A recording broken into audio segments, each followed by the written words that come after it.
नमस्कार प्रिय दर्शकों, एक बार फिर आपका स्वागत है हमारे YouTube channel Kittu web TV में। प्रिय दर्शकों, आज फिर एक नया वीडियो, एक नई कहानी लेकर हम हाजिर हुए हैं। प्रिय दर्शकों, आज की जो कहानी है बड़ी ही मोटिवेशनल और ज्ञानवर्धक है। प्रिय दर्शकों, नीलकंठ पक्षी ने बताया कि क्या भाग्य का लिखा मिटाया जा सकता है। आइए इस कहानी के माध्यम से समझते हैं। प्रिय दर्शकों, अगर आप हमारे चैनल पर पहली बार आए हैं तो चैनल को सब्सक्राइब करें, बेल आइकन को ऑन करें ताकि हर आने वाले वीडियो का नोटिफिकेशन सबसे पहले आपको मिले। अच्छे कमेंट और वीडियो को लाइक करें। प्रिय दर्शकों, तो चलिए शुरू करते हैं यह प्यारी सी कहानी। यह प्यारा सा वीडियो किसी जंगल में नीलकंठ और नीलकंठ की पत्नी रहा करते थे। नीलकंठ और नीलकंठ की पत्नी जंगल में हंसी खुशी से रह रहे थे। एक दिन नीलकंठ की पत्नी नीलकंठ से कहती है, पिया जी, हमें यहाँ से चलना चाहिए जहाँ हमारे समाज के लोग रहते हैं, मतलब काफी सारे नीलकंठ और उनकी पत्नियाँ रहती हैं। हमें वहाँ चलना चाहिए। नीलकंठ अपनी पत्नी से कहता है, प्रिय, अगर हम वहाँ चलेंगे तो रोज लड़ाई झगड़े होंगे। हम दोनों यहाँ जंगल में कितना सुकून से रहते हैं, वहाँ जाने की क्या जरूरत है। लेकिन नीलकंठ की पत्नी जिद करने लगती है तो नीलकंठ भी मान जाता है। अपनी पत्नी के जिद करने पर वह दोनों उड़कर एक नगर में आ जाते। उस नगर का राजा पशु पक्षियों की भाषा को अच्छी तरह से समझता था। उस राजा ने कराव शास्त्र की पढ़ाई की थी। कराव शास्त्र का मतलब यही होता है कि पशु पक्षियों की भाषा को समझ पाना। वह राजा सभी प्रकार के पशु पक्षियों की आवाज को समझ पाता था। हर जीव जंतु की आवाज को वह बखूबी समझता था कि वह क्या कह रहा है। दोनों नीलकंठ और नीलकंठ की पत्नी उसी नगर में आ जाते हैं। एक दिन की बात है, नीलकंठ एक राजा के बगीचे में चला जाता है जहाँ पर राजा भी आया हुआ था। नीलकंठ और उनकी पत्नी राजा के बगीचे में आकर बैठ जाते हैं। नीलकंठ की पत्नी कहती है कि हे पियाजी, क्या इस नगर में आना हमारे भाग्य में लिखा था? क्या हम भाग्य का लिखा मिटा सकते हैं? तभी उन दोनों की बातों को राजा सुन लेता है, क्योंकि उसने कराव शास्त्र की पढ़ाई की थी और वह सभी प्रकार के पशु पक्षियों की भाषा को जानता था। तो वह राजा भी नीलकंठ से कहने लगा कि हे नीलकंठ, तुम क्या चर्चा कर रहे थे? क्या इसके बारे में तुम मुझे बता सकते हो? तब नीलकंठ कहता है कि हे राजन, मेरी पत्नी मुझसे पूछ रही है कि क्या कोई भाग्य का लिखा मिटा सकता है, इसी के बारे में चर्चा चल रही है। तो राजा कहता है, हमें भी बताइए कि क्या सच में भाग्य का लिखा मिटाया जा सकता है या नहीं। नीलकंठ कहता है कि हे राजन, यह सब मैं तुम्हें एक कहानी के माध्यम से बताऊंगा। इस कहानी को ध्यान से और गौर से सुनना। इस कहानी से तुम्हें पता चल जाएगा कि क्या भाग्य का लिखा हुआ मिटाया जा सकता है या नहीं। तब राजा कहता है, हे नीलकंठ, आप अपनी कहानी शुरू कीजिए, मैं ध्यान से सुनूंगा। तब नीलकंठ अपनी पत्नी से भी कहता है, हे प्रिया, आप भी ध्यान से सुनिए। तब नीलकंठ की पत्नी कहती है कि हे स्वामी, मैं आपकी बातों को बड़े मन से और ध्यान से सुनूंगी। कृपया आप कहानी शुरू कीजिए। तब नीलकंठ कहानी शुरू करता है और कहता है, बहुत समय पहले की बात है। किसी नगर में एक किसान रहता था। वह किसान बड़ा ही निर्धन था। उसके परिवार को 2 समय की रोटी भी बड़ी मुश्किल से नसीब हो पाती थी और इस तरह वह किसान का परिवार बड़ी गरीबी में अपना जीवन गुजार रहा था। कुछ दिनों के बाद में उस किसान के घर में एक बच्चे का जन्म हुआ। जब किसान के घर में बच्चे ने जन्म लिया तो बच्चे को पाकर किसान और किसान की पत्नी बहुत प्रसन्न हुए। उनकी खुशी का कोई ठिकाना नहीं रहा, क्योंकि शादी के कई साल गुजरने के बाद उनके आंगन में बच्चे की किलकारी गूंजी थी। जब आसपास के लोगों को यह पता चला कि किसान के घर में बच्चे का जन्म हुआ है, तो आस पड़ोस के लोग और नाते रिश्तेदार किसान की पत्नी को बधाई देने के लिए उसके घर आने लगे। खुशी का माहौल था। उस किसान के घर में खूब खुशियां मनाई जा रही थी। तभी उस किसान के घर पर एक बड़े ही सिद्ध महात्मा भिक्षा मांगने के लिए आते हैं और द्वार पर खड़े होकर भिक्षा के लिए आवाज लगाने लगते हैं। किसान के घर में आज बड़ा ही खुशी का दिन था, इसीलिए उसने जब साधु महाराज को द्वार पर खड़ा हुआ देखा तो किसान अपने घर से बाहर आया और बाहर आकर वह साधु महाराज से बोला, गुरुदेव, आज आप बड़े ही शुभ अवसर पर मेरे घर पर पधारे हैं। कृपया आप घर के अंदर चलिए और कुछ जलपान ग्रहण कीजिए और मेरे पुत्र को आशीर्वाद दीजिए। कई वर्षों के बाद मेरे घर में एक संतान ने जन्म लिया है। जब इस प्रकार से वह किसान उन साधु महाराज से बार बार विनती करता है तो महात्मा जी मना नहीं कर पाते हैं और किसान के घर के अंदर आ जाते हैं। दोनों पति पत्नी बड़े ही श्रद्धा भाव से महात्मा जी को भोजन कराते हैं और भोजन उपरांत वह किसान साधु महाराज से कहता है कि हे प्रभु, यह मेरा पुत्र है, कृपया इसे ऐसा आशीर्वाद दीजिए जिससे कभी भी इसके जीवन में कोई दुख तकलीफ न आने पाए। साधु महाराज जैसे ही उस बच्चे को आशीर्वाद देने के लिए अपना हाथ उठाते हैं और जैसे ही महाराज की दृष्टि उस शिशु पर पड़ती है तो शिशु के हाथ पर एक चिन्ह देखकर साधु महाराज कुछ विचारने लगते हैं। किसान ने जब साधु महाराज को विचार मग्न देखा तो साधु महाराज को विचार मग्न देखकर किसान उन महात्मा जी से कहता है, हे प्रभु, क्या बात है, मेरे पुत्र को देखकर आप किस चिंता में पड़ गए? सब कुशल मंगल तो है ना? साधु महाराज बोले, बेटा, चिंता की कोई बात नहीं है, सब कुशल मंगल है। आपके घर में जिस बच्चे ने जन्म दिया है, यह तुम्हारा पुत्र तो बड़ा ही किस्मत वाला है। इसके हाथ पर जो चिन्ह बना हुआ है, यह इशारा करता है कि तुम्हारे पुत्र के भाग्य में राजयोग लिखा हुआ है और यह 15 वर्ष की अवस्था में ही इस नगर का राजा बन जाएगा। जब किसान ने कहा, महाराज, यह कैसे संभव है? किसी गरीब का पुत्र भला राजा कैसे बन सकता है? तो इस पर महात्मा जी उस किसान को समझाते हुए बोले, बेटा, परमात्मा की इस दुनिया में हर काम संभव है। इसने अपने पिछले जन्म में कोई ऐसा कार्य किया है जिसके कारण इस जन्म में इस बालक को राजपद नसीब होगा। आगे समझाते हुए वह महात्मा जी बोले, बेटा, जैसे ही तुम्हारे पुत्र की अवस्था 15 बरस की होगी तो इस नगर का जो राजा है उसकी इकलौती पुत्री से तुम्हारे पुत्र का विवाह होगा और विवाह के बाद राजा की धन दौलत और गद्दी पर तुम्हारे पुत्र का अधिकार हो जाएगा।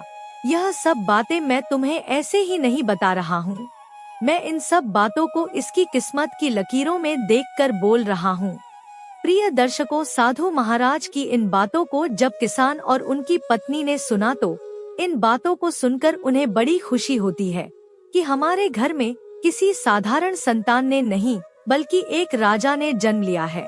जब इस बात की खबर नगरवासियों को चलती है कि किसान का बेटा एक दिन इस नगर का राजा बनेगा तो दूर दूर से लोग उस किसान के पुत्र के दर्शन के लिए उसके घर आने लगते हैं।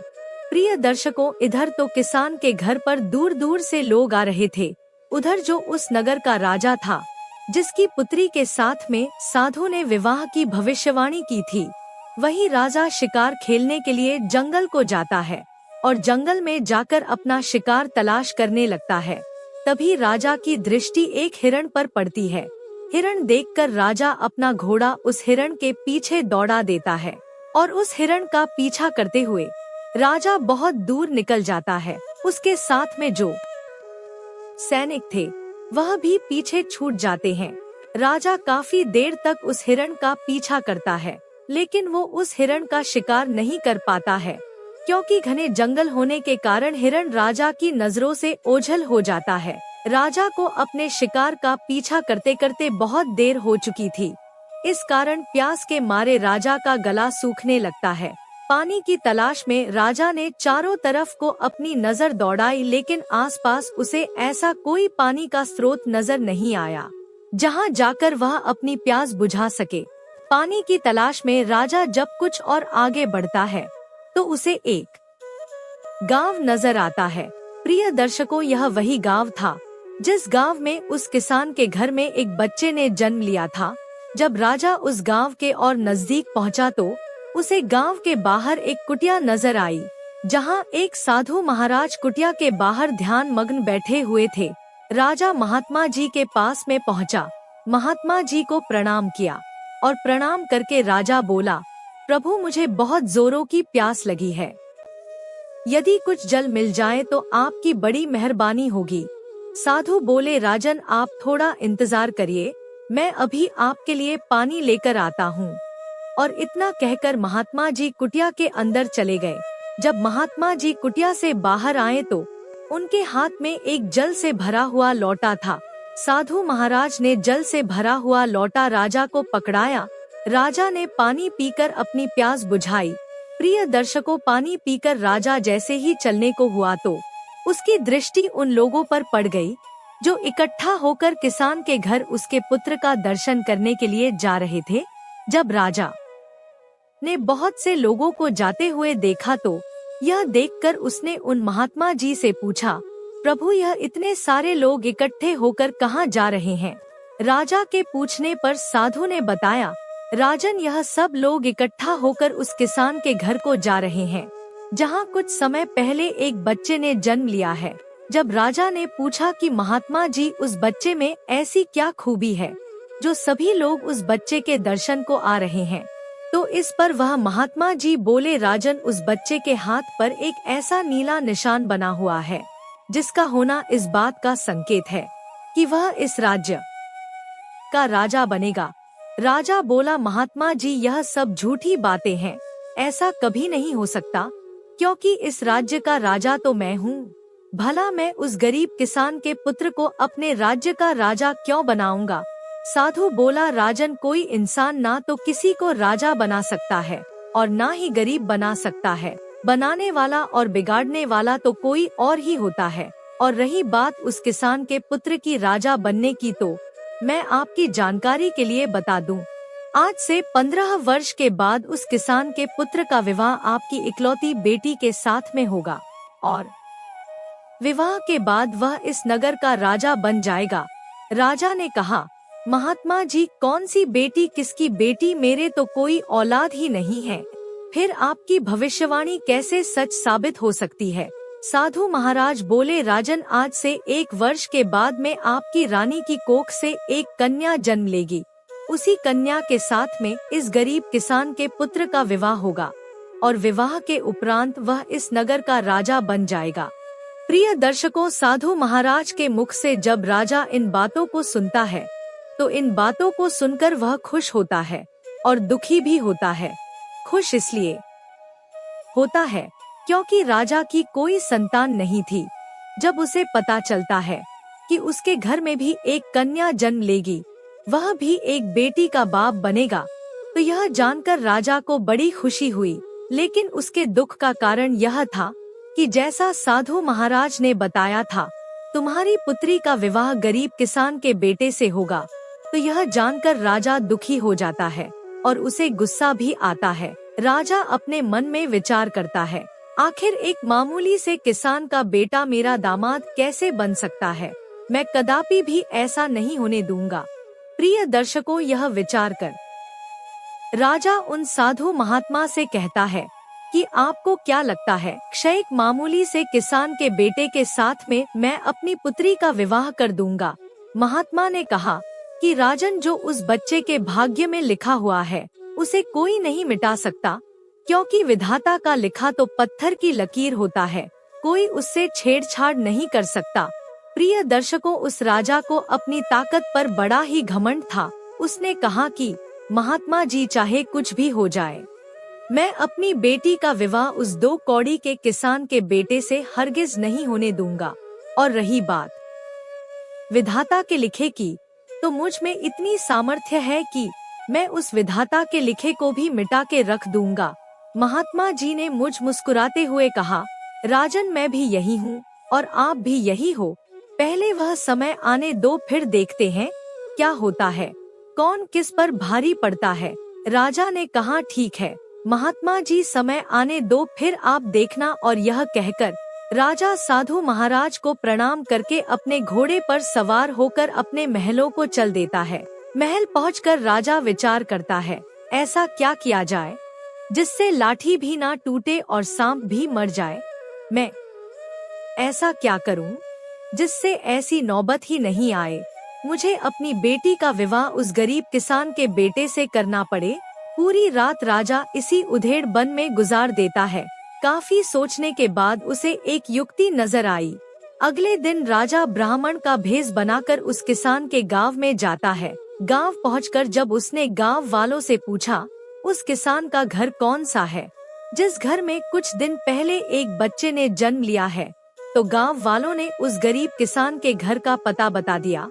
पता पूछकर राजा उस किसान के घर पर पहुंचा और बाहर से ही आवाज लगाई, क्या कोई घर में है?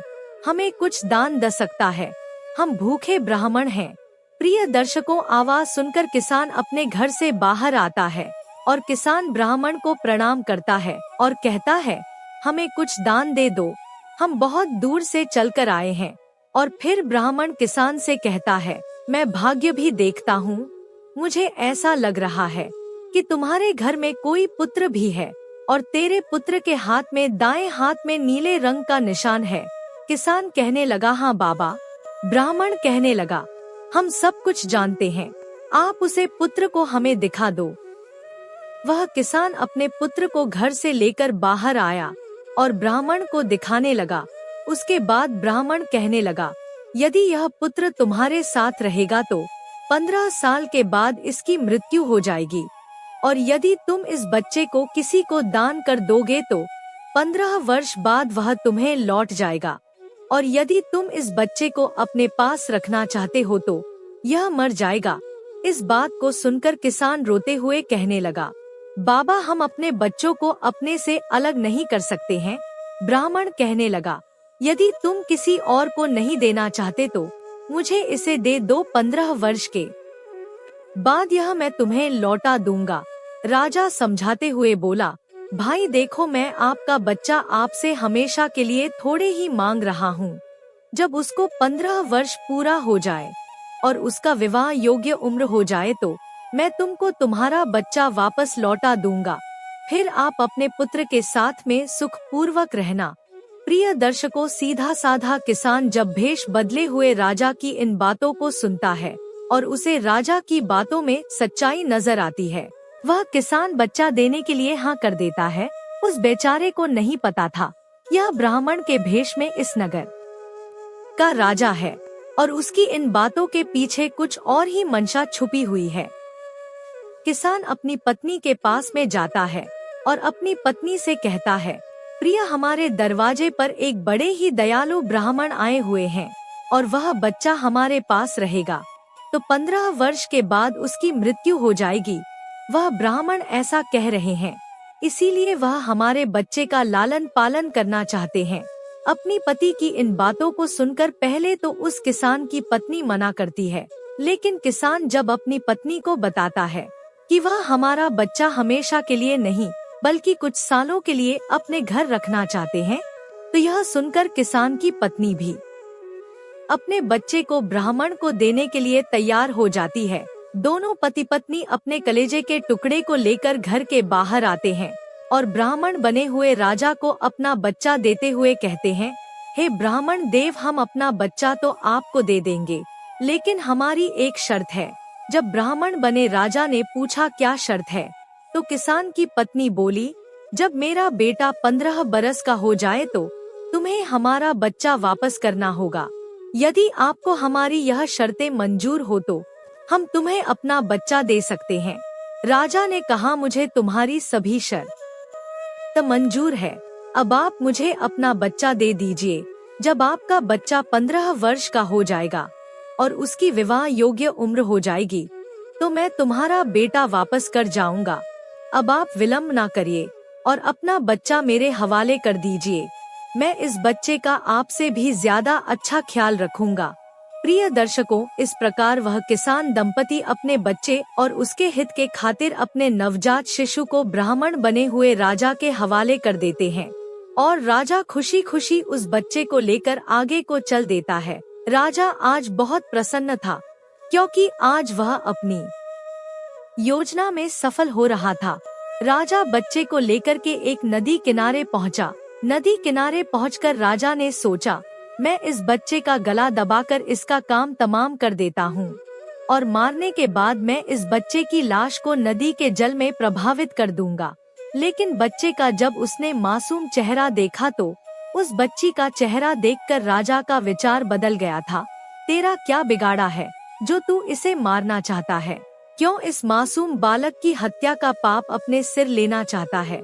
इस पाप के लिए तो तुझे नरक में भी जगह नहीं मिलेगी। प्रिय दर्शकों, राजा जब अपनी अंतरात्मा की इस आवाज को सुनता है तो उसके हाथ कांपने लगते हैं। वह बच्चे की हत्या नहीं कर पाता है।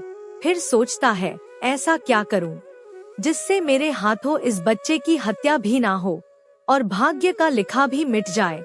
काफी सोच विचार कर राजा इस निर्णय पर पहुंचा कि मैं इस बच्चे को एक लकड़ी के बक्से में बंद करके जिंदा ही जल में बहा देता हूँ, जिससे मैं बाल हत्या के पाप से भी बच जाऊंगा और इसके साथ में मेरी बेटी की शादी भी नहीं होगी।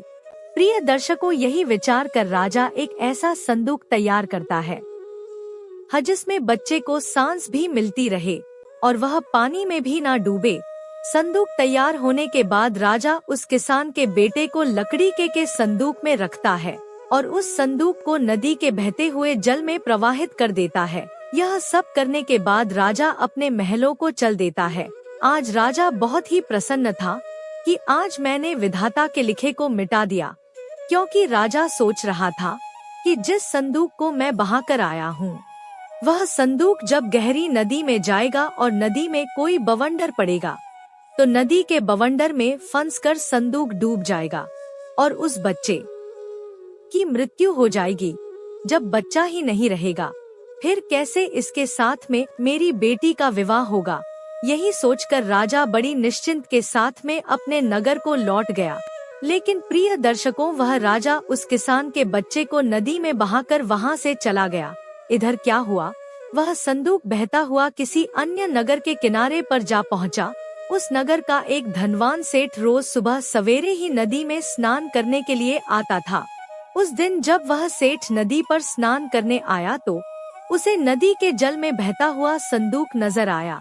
सेठ ने जल में बहते हुए संदूक को देखा तो और उस संदूक के पास में पहुंच गया और उस संदूक को खोलकर देखने लगा। प्रिय दर्शकों, जैसे ही सेठ ने संदूक खोलकर देखा तो उसने देखा कि संदूक में एक नवजात शिशु बड़े आराम से लेटा हुआ है और अपने पैर का अंगूठा चूस रहा है। यह देखकर तो सेठ के आश्चर्य की सीमा ना रही। सेठ ने तुरंत बच्चे को उठाया और उसे सीने से लगा लिया। सेठ ने सोचा, मैं रोज गंगा स्नान के लिए आता हूँ, माँ गंगा की सेवा करता हूँ, इसीलिए माँ गंगा ने प्रसन्न होकर मुझे यह बच्चा भेंट किया है। माँ गंगा बड़ी दयालु है जो मेरी गोदी में उसने इतने प्यारे बच्चे को डाल दिया। सेठ ने माँ गंगा को प्रणाम किया और उस बच्चे को लेकर अपने घर अपनी पत्नी के पास में पहुँच गया। जब सेठ की पत्नी ने उस बच्चे के बारे में पूछा कि यह किसका बच्चा है, तो सेठ ने सारा घटनाक्रम अपनी पत्नी को बता दिया और बोला, प्रिय माँ गंगा ने हमारी पुकार सुन ली, उसने हम निसंतान के घर में यह बच्चा भेजा है। सेठ की पत्नी ने हाथ जोड़कर मन ही मन माँ गंगा को धन्यवाद दिया और माँ गंगा का धन्यवाद देकर शेठानी ने वह बच्चा सेठ के हाथों से अपने हाथों में ले लिया और उस बच्चे को लेकर दुलार करने लगी। सेठ और शेठानी ने खूब लाड प्यार से उस बच्चे का पालन पोषण किया, खूब पढ़ाया लिखाया और इस योग्य बना दिया कि वह अपने पैरों पर खड़ा हो सके। इस तरह उस किसान के पुत्र को सेठ और शेठानी के घर में रहते हुए पूरे 15 साल बीत गए और वह बच्चा अब एक युवा बन चुका था। प्रिय दर्शकों, एक दिन वह बच्चा अपने दोस्तों के साथ में खेल रहा था, तभी वहां से दूसरे राज्य के राजा की सवारी निकली। प्रिय दर्शकों, जिस समय उस राजा की सवारी निकल रही थी उसी समय एक छोटा सा बच्चा कहीं से घूमता हुआ राजा के काफिले के सामने पहुंच गया और काफिले के आगे जाकर खड़ा हो गया। प्रिय दर्शकों, राजा का काफिला तो अपनी धुन में चला जा रहा था, उस छोटी से बच्चे पर किसी का ध्यान नहीं गया। उधर अपने दोस्तों के साथ में खेलते हुए सेठ के लड़के की नजर उस बच्चे पर पड़ गई, तो वह बच्चे को देखकर चिल्लाते हुए राजा के काफिले की तरफ को भागा और बड़ी ही फुर्ती से उसने उस मासूम को बचा लिया। प्रिय दर्शकों, जिस राजा का वह काफिला जा रहा था वह वही राजा था जिसने कई साल पहले उसे नदी में बहा दिया था, और वह लड़का जिसने मासूम बच्चे की जान बचाई वो वही लड़का था जिसे राजा भेष बदलकर किसान के घर से ले आया था और बाद में नदी में बहा दिया था। जैसे ही राजा की नजर उस लड़के के हाथ पर पड़ी तो हाथ पर नीला निशान देखकर राजा समझ गया, होना हो यह वही लड़का है जिसको मैंने नदी में बहा दिया था, लेकिन यह जीवित कैसे बच गया। राजा ने तुरंत ही अपने काफिले को रुकने का इशारा किया और अपने सैनिकों से बोला कि जो लड़का अभी अभी काफिले के सामने से गुजरा है उस लड़के को पकड़कर हमारे पास लाए, हम उसकी बहादुरी के लिए इनाम देना चाहते हैं। राजा के सैनिक तुरंत ही सेठ के लड़के के पास में पहुँचे और उसे अपने साथ बुला लाए। जब सेठ का लड़का राजा के सामने पहुँचा तो उसने राजा को प्रणाम किया और पूछा कि आप कौन हो और आपने मुझे क्यों बुलाया है। राजा बोला, बेटा हम तुम्हारे पड़ोस के राज्य के राजा हैं और तुम्हारी बहादुरी के लिए हम तुम्हें पुरस्कार देना चाहते हैं। हम तुम्हें कोई इनाम दे उससे पहले हम आपसे कुछ सवाल पूछना चाहते हैं। सेठ का लड़का बोला, कहिए राजन, आप मुझसे क्या पूछना चाहते हो। तो राजा बोला, बेटा तुम्हारा कौन सा गांव है, कौन तुम्हारे माता पिता है और तुम्हारी हाथ पर यह नीला निशान कैसा है। राजा की पूछने पर वह लड़का कहता है कि हे राजन, मैं पड़ोस के गांव में रहता हूँ और मेरे पिता धन्ना सेठ बहुत ही धनवान सेठ है, और आप जिस निशान की बात कर रहे हैं यह निशान तो मेरे हाथ पर बचपन से है, लेकिन आप यह सब क्यों पूछ रहे हो। राजा ने कहा, बस ऐसे ही, कोई खास बात नहीं है। फिर राजा उस लड़के से बोला कि हम आपके माता पिता से मिलना चाहते हैं, क्या तुम हमें अपने माता पिता से मिलवाने के लिए अपने साथ ले चलोगे। लड़का बोला, क्यों नहीं राजन, यह तो हमारा बड़ा सौभाग्य होगा कि आप हमारे घर पर पधारें। चलिए राजन, मैं अभी तुम्हें अपने माता पिता से मिलवाने के लिए ले चलता हूँ। प्रिय दर्शकों, इस प्रकार वह राजा इस बात की पुष्टि करने के लिए यह बच्चा वही है जिसे मैंने नदी में बहाया था, लड़के के साथ धन्ना सेठ के घर पर जाता है। सेठ जी जब अपने पुत्र के साथ में किसी राजा को आता हुआ देखते हैं तो सोचने लगते हैं कि ऐसा क्या हो गया जो किसी दूसरे राज्य का राजा मुझसे मिलने के लिए मेरे घर आ रहा है। जब राजा सेठ जी के पास में पहुंच गया तो सेठ जी ने राजा से पूछा, महाराज आप किस नगर के राजा हैं और किस प्रयोजन से आप मेरे द्वार पर पधारे हैं। राजा कहता है कि सेठ जी, मैं आपके पड़ोस के राज्य का राजा हूँ और मैं आपके घर आपको बधाई देने के लिए आया हूँ। जब सेठ ने पूछा किस बात की बधाई, तो राजा बोला, सेठ जी आपका बेटा बड़ा ही बहादुर है, आज इसने अपनी बहादुरी से एक मासूम बच्चे की जान बचाई है। सेठ जब राजा के मुख से अपने पुत्र की प्रशंसा सुनता है तो उसका सीना चौड़ा हो जाता है। सेठ राजा से कहता है कि हाँ महाराज, मेरा बेटा तो बचपन से ही बहादुर है और जब से यह हमें मिला है तब से हमारे घर में बरकत ही बरकत है। राजा ने कहा, आपको मिला है, मैं समझा नहीं, आपके कहने का क्या मतलब है। तो सेठ कहने लगा, महाराज अब आपसे क्या छुपाना, यह मेरा असली बेटा नहीं है, यह तो मुझे नदी किनारे एक संदूक में पड़ा हुआ मिला था। प्रिय दर्शकों, राजा को जब यह पता चलता है यह वही लड़का है जिसे कुछ साल पहले उसने नदी में बहा दिया था, तो यह सुनकर राजा चिंता में पड़ जाता है। कुछ देर सोचने के बाद राजा उस सेठ से कहता है, सेठ जी मैं आपके पुत्र की बहादुरी का कायल हूँ और मुझे अपनी बेटी की सुरक्षा के लिए ऐसे ही बहादुर लड़कों की आवश्यकता है। यदि आप आज्ञा दें तो मैं आपके लड़के को अपनी यहाँ नौकरी पर रखना चाहता हूँ। सेठ ने कहा, राजन यह तो बड़ी ही अच्छी बात है कि मेरा बेटा आप जैसे राजा की यहाँ नौकरी करेगा, मैं इसके लिए सहमत हूँ। प्रिय दर्शकों, सेठ की सहमति मिलने के बाद वह राजा एक चिट्ठी लिखता है। चिट्ठी लिखने के बाद वह राजा उस चिट्ठी को एक लिफाफे में बंद करता है, उस पर अपनी मोहर लगाता है और अपने हस्ताक्षर करता है। यह सब करने के बाद राजा सेठ की लड़के से कहता है कि बेटे मैं तो अभी किसी काम से दूसरे राज्य को जा रहा हूँ, तो तुम इस चिट्ठी को लेकर मेरे राज्य चले जाओ और इस चिट्ठी को महारानी को पकड़ा देना। चिट्ठी पढ़ते ही महारानी तुम्हें नौकरी दे देगी। प्रिय दर्शकों, इधर तो राजा अपने काफले को अपने साथ में लेकर आगे बढ़ जाता है, उधर कुछ सेठ का लड़का राजा के नगर को चल देता है। चलते चलते सेठ का लड़का एक घने जंगल में पहुंचा। जंगल में पहुंचकर वह लड़का मार्ग भटक गया और मार्ग भटक कर वह दूसरी दिशा में बढ़ गया। प्रिय दर्शकों, जिस मार्ग पर वह आगे बढ़ रहा था वह रास्ता डाकुओं के अड्डे पर जाता था और इस प्रकार वह चलते चलते डाकुओं के अड्डे पर पहुंच गया। वहां पहुंचकर उसकी नजर एक झोपड़ी के ऊपर पड़ी। झोपड़ी को देखकर सेठ के लड़के ने अपने मन में विचार किया, क्यों ना आज की रात इस झोपड़ी में ही ठहर कर बिताई जाए।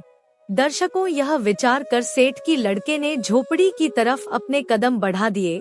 जैसे ही वह लड़का उस झोपड़ी के अंदर पहुंचा और जैसे ही उसने झोपड़ी के अंदर को झांका तो अंदर का नजारा देखकर वह हैरान रह गया, क्योंकि जो झोपड़ी बाहर से टूटी फूटी नजर आ रही थी, उस झोपड़ी के अंदर नीचे जाने के लिए सीढ़ियां बनी हुई थी और उन सीढ़ियों का दूसरा सिरा एक आलीशान महल तक जाता था। दर्शकों, जैसे ही लड़का सीढ़ियां उतरकर नीचे महल में पहुंचा तो उसने देखा कि एक बूढ़ी महिला खाना बना रही है। जब उस बुढ़िया की नजर उस लड़के पर पड़ी तो लड़के को देखकर वह बुढ़िया बोली, बेटा तुम कौन हो, कहां से आए हो और बिना इजाजत तुम अंदर कैसे प्रवेश कर गए। सेठ के लड़के ने सारा घटनाक्रम उस बुढ़िया को बताया और कहा कि मैया, मैं रास्ता भटक कर आपके पास आ गया हूँ। यदि आप मुझे एक रात ठहरने की इजाजत दे दे तो आपकी बड़ी मेहरबानी होगी और मैं वचन देता हूँ कि प्रात होते ही मैं यहाँ से चला जाऊंगा। सेठ के लड़के की इन बातों को सुनकर वह बुढ़िया बोली, बेटा तुम्हारे यहाँ रुकने में मुझे तो कोई आपत्ति नहीं है, लेकिन तुम नहीं जानते हो जिस जगह पर तुम अभी खड़े हो यह जगह डाकुओं का अड्डा है। यदि उन्हें पता चल गया कि कोई अनजान व्यक्ति हमारे अड्डे पर आया है तो वह तुम्हें जिंदा नहीं छोड़ेंगे। सेठ का लड़का बोला, मैया रात बहुत हो गई है और आगे जंगल का रास्ता है, इतनी रात में मैं कहाँ जाऊँगा, कहाँ रहूँगा, मुझे तो रास्ते का भी अंदाजा नहीं है। मैं रास्ता भटक चुका हूँ, अगर बाहर गया तो जंगली जानवर मुझे मारकर अपने मुंह का निवाला बना लेंगे। अब ऐसी स्थिति में मैया आप ही मुझे कोई रास्ता दिखाइए जिससे मेरे प्राण बच जाए। प्रिय दर्शकों, सेठ के लड़के की इन बातों को सुनकर उस बुढ़िया को उस लड़के पर दया आ गई। उसने रात गुजारने की इजाजत दे दी। कुछ समय के बाद डाकू अपने अड्डे पर वापस आते हैं। जैसे ही उनकी नजर घर के कोने में सोए हुए सेठ के उस लड़के पर पड़ती है तो वे उस बुढ़िया से पूछती कि अम्मा जी, यह लड़का कौन है और यह हमारे अड्डे पर क्या कर रहा है। डाकुओं के पूछने पर वह बुढ़िया कहती है, बेटा यह बहुत ही नेक दिल बच्चा है और यह नौकरी की तलाश में राजा का पैगाम लेकर राजमहल को जा रहा है। इससे तुम्हें कैसा भी खतरा नहीं है। बेचारा मार्ग भटक गया है और यहाँ आ पहुँचा। डाकू बोले, मियाँ तू भी कितनी भोली है, किसी को भी पनाह दे देती है। किसी ने यदि हमारे बारे में दुष्ट राजा को बता दिया तो राजा हमारा जीना दुस्भर कर देगा। तभी दूसरा डाकू बोला, रुको मैं अभी इस लड़के की तलाशी लेता हूँ, कहीं यह राजा का गुप्तचर तो नहीं है। और ऐसा कहकर वह सोते हुए सेठ के लड़के की तलाशी लेने लगता है। जब डाकू सेठ के लड़के की तलाशी लेता है तो उसे सेठ के लड़के की जेब से राजा का लिखा हुआ पैगाम मिलता है, जिस पर राज्य की मोहर और राजा के हस्ताक्षर किए हुए थे। बड़ी सावधानी के साथ वह डाकू उस चिट्ठी को खोलता है और जेब में रखी हुई चिट्ठी को बाहर निकालकर पढ़ने लगता है। चिट्ठी पढ़कर डाकू कहता है, छी छी, हमारे राज्य का राजा कितना घटिया राजा है। बुढ़िया पूछती है, बेटा ऐसा इस चिट्ठी में क्या लिखा हुआ है जिसे पढ़कर तुम अपने ही नगर के राजा को घटिया राजा बोल रहे हो। तो बूढ़ी औरत के पूछने पर डाकू उस महिला से कहता है कि मैया चिट्ठी में लिखा है कि रानी जैसे ही यह लड़का तुम्हारे पास में पहुँचे और जैसे ही तुम इस चिट्ठी को पढ़ो तो चिट्ठी पढ़ने के साथ ही इस लड़के को मारकर कहीं दूर फेंक देना, और यह काम मेरे आने से पहले हो जाना चाहिए। मैं इसे क्यों मरवाना चाहता हूँ और मैंने क्यों नहीं मारा, इन सवालों का जवाब मैं नगर आकर तुम्हें दे दूंगा। प्रिय दर्शकों, डाकू के मुख से चिट्ठी में लिखी हुई बातों को जब बुढ़िया ने सुनी तो बुढ़िया कहने लगी, बड़ा ही दुष्ट राजा है, जिसके हाथों से चिट्ठी भिजवा रहा है उसी को मरवाने का आदेश भी दे रहा है। प्रिय दर्शकों, यह सुनकर उस बढ़िया ने अपने मन में विचार किया, मुझे इस मासूम को किसी भी तरह कोई भी उपाय करके बचाना चाहिए। उसने डाकुओं से कहा कि तुम इस चिट्ठी को बदल दो, इस चिट्ठी के स्थान पर एक दूसरी चिट्ठी तैयार करो और उसमें लिखो कि रानी, मैं जिस लड़की को तुम्हारे पास भेज रहा हूँ यह बड़ा ही नेक लड़का है और मैंने यह लड़का अपनी पुत्री के विवाह के लिए चुना है। इसीलिए रानी, जैसे ही यह लड़का तुम्हारे पास में मेरा पैगाम लेकर पहुँचे तो तुम राजकुमारी का विवाह इस लड़के से कर देना, और ध्यान रखना यह काम मेरे नगर वापसी से पहले हो जाना चाहिए। मुझे यह लड़का क्यों पसंद है, क्यों मैं अपनी बेटी का विवाह इस लड़के से करना चाहता हूँ, इन सवालों के जवाब मैं तुम्हें नगर वापस आकर दूंगा। तुम्हारा प्रिय राजा।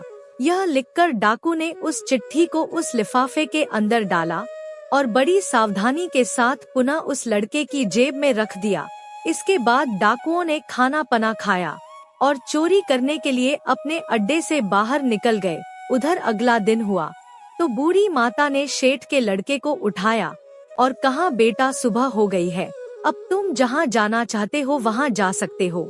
सेठ के लड़के ने उठकर बूढ़ी माता को प्रणाम किया, राजमहल का मार्ग पूछा और बूढ़ी माता से विदा लेकर अपनी मंजिल की तरफ को आगे बढ़ गया। कुछ समय पश्चात सेठ का लड़का रानी के सामने राजा के महलों में था। सेठ के लड़के ने महारानी से कहा कि रानी साहिबा, महाराज ने आपके नाम यह पैगाम भेजा है, आप इस चिट्ठी को पढ़ लीजिए और मुझे बताइए मुझे क्या करना है। प्रिय दर्शकों, महारानी ने जैसे ही चिट्ठी पढ़ी तो चिट्ठी में लिखा हुआ था कि यह लड़का बड़ा ही नेक दिल है, बड़ा ही बुद्धिमान और ज्ञानी है, यह राजकुमारी से विवाह करने के योग्य है, इसीलिए मेरे आने से पहले ही तुम इसका विवाह राजकुमारी से करवा देना।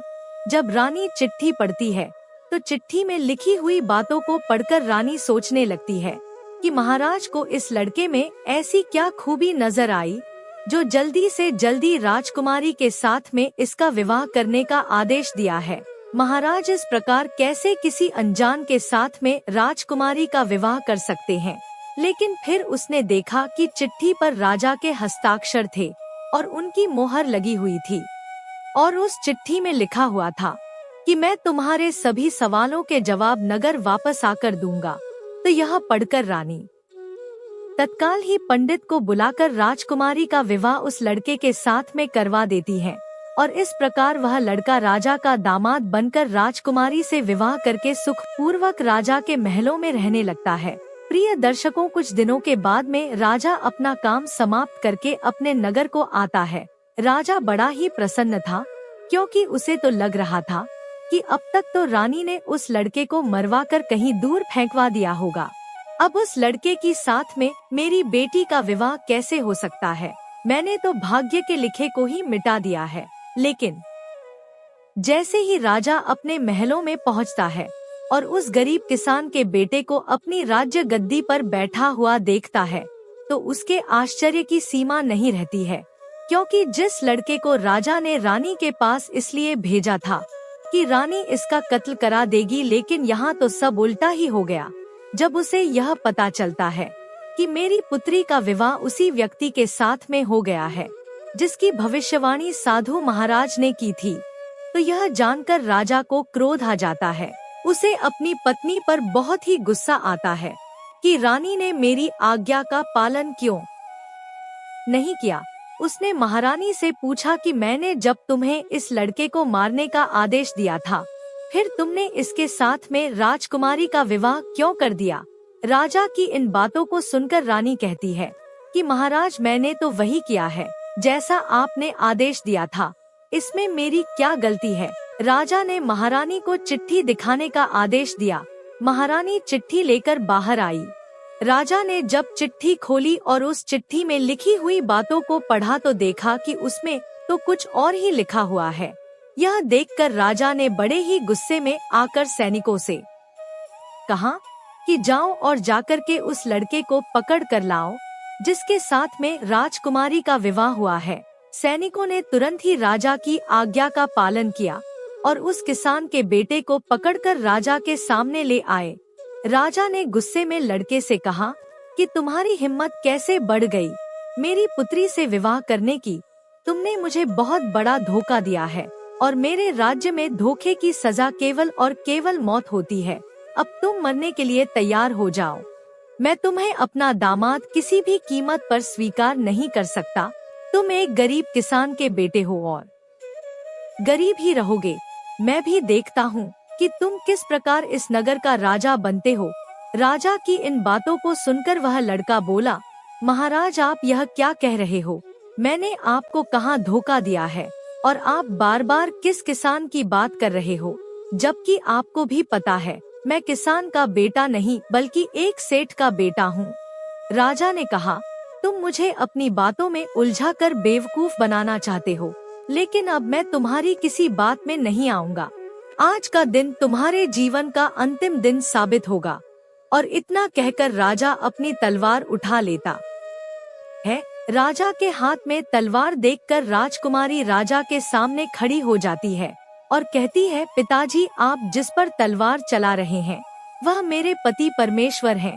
उन्हें मारने से पहले तुम्हें मुझे मारना होगा। प्रिय दर्शकों, इधर तो राजमहल के अंदर यह सब कुछ चल रहा था कि तभी एक सैनिक राजमहल में आता है और आकर राजा से कहता है, एक बड़े ही सिद्ध महात्मा आए हुए हैं और अभी इसी समय आपसे मिलना चाहते हैं। राजा ने कहा, ठीक है, महात्मा जी को अंदर ले आओ। आदेश मिलते ही सैनिक दौड़ा हुआ महात्मा जी के पास जाता है और उन्हें अपने साथ में ले आता है। राजा ने उठकर महात्मा जी को प्रणाम किया और उनके आने का प्रयोजन पूछा। महात्मा ने कहा, लगता है राजन आपने मुझे पहचाना नहीं। राजा ने कहा कि आप कौन हो और मुझसे क्यों मिलना चाहते हो? तो महात्मा ने बड़ी ही विनम्रता के साथ मुस्कुराते हुए जवाब दिया, राजन मैं वही महात्मा हूँ जिससे आप 15 साल पहले मिले थे और मैंने आपको बताया था कि आज से 15 साल के बाद में तुम्हारी पुत्री का विवाह इस गरीब किसान के बेटे से होगा। लेकिन तुमने कहा था कि मैं राजा हूँ और मैं कुछ भी कर सकता हूँ, लेकिन देखा राजन जो नियति में होता है वही होकर रहता है। प्रिय दर्शकों, जब राजा साधु की इन बातों को सुनता है तो हाथ जोड़कर कहता है, गुरुदेव आप सच कहते थे। कोई ना तो किसी का भाग्य मिटा सकता है और ना ही उसमें कोई बदलाव कर सकता है। जो भी जिसके भाग्य में लिखा हुआ है वह उसको मिलकर ही रहता है। मैं भाग्य के हाथों हार चुका हूँ। महात्मा ने कहा, राजन भाग्य के सामने कोई नहीं जीत सकता, इसीलिए अब तुम व्यर्थ की चिंता छोड़ो। किसान के बेटे को अपना दामाद स्वीकार करो और अपना राजपाट उसे सौंप कर मेरे साथ जंगलों में चलो। सच्चा सुख तो ईश्वर की भक्ति में है। प्रिय दर्शकों, इस प्रकार वह राजा अपना सारा राजपाट किसान के पुत्र को सौंपकर सभी से क्षमा मांगकर महात्मा जी के साथ में जंगलों को चला जाता है। इधर किसान का बेटा उस नगर का राजा बनकर सुख पूर्वक अपना जीवन बिताने लगता है। तब नीलकंठ पक्षी कहता है, हे राजन अब आप जान ही गए होंगे कि भाग्य का लिखा हुआ कभी नहीं मिटाया जा सकता। जो होना होता है वह होकर ही रहता है। तब राजा कहता है, हाँ नीलकंठ मैं अच्छी तरह से समझ गया हूँ कि कोई भी अपने भाग्य का लिखा हुआ नहीं मिटा सकता। तो प्रिय दर्शकों, हमारी आज की कहानी यहाँ समाप्त होती है। हम उम्मीद करते हैं कि आपको हमारी आज की यह कहानी पसंद आई होगी और आप इस कहानी से ढेर सारी प्रेरणा लेंगे। मिलते हैं अगली ज्ञान चर्चा के साथ अगले वीडियो में। तब तक के लिए नमस्कार, धन्यवाद।